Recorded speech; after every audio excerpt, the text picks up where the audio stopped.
number 23. On the outside, it's just another door in an aging building in North London. But behind it lies a story so chilling, so grotesque, that it shook the nation. And yet, if walls could talk, what horrors would they reveal? But first, let's address the obvious. Why are creepy stories always set in apartment 23?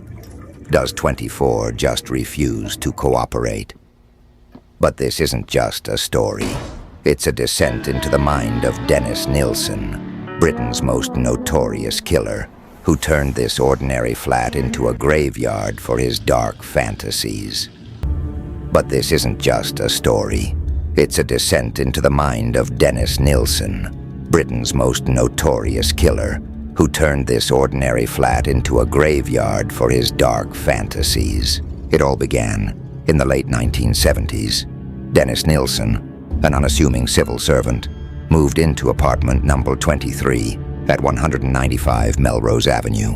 What his neighbors didn't know was that this flat would soon house the unspeakable. At first, there were no clues, no screams, no signs, but the smell. Oh, the smell. Neighbors complained about a foul stench seeping through the walls. Nilsen blamed faulty plumbing. What they didn't realize, it was him, disposing of his victims in the most gruesome ways imaginable.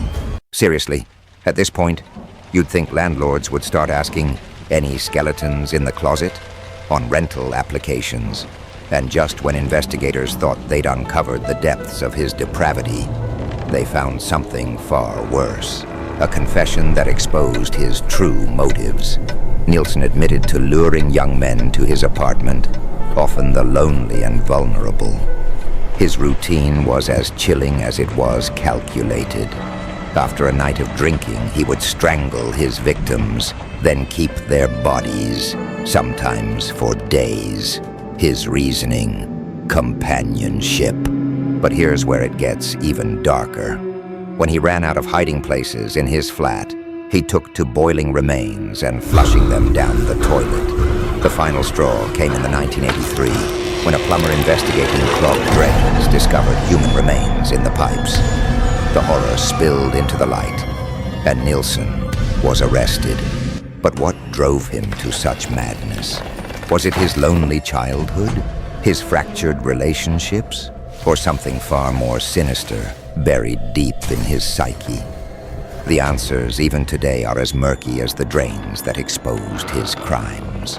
Apartment number 23 still stands, but its legacy haunts us. Is evil born, or is it made? The case of Dennis Nilsen forces us to question what horrors may be lurking behind any door, even the one next to yours. Do you want to uncover more chilling tales of true crime?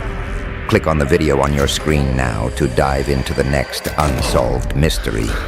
And don't forget to subscribe to keep the lights on, or off, depending on how brave you're feeling tonight.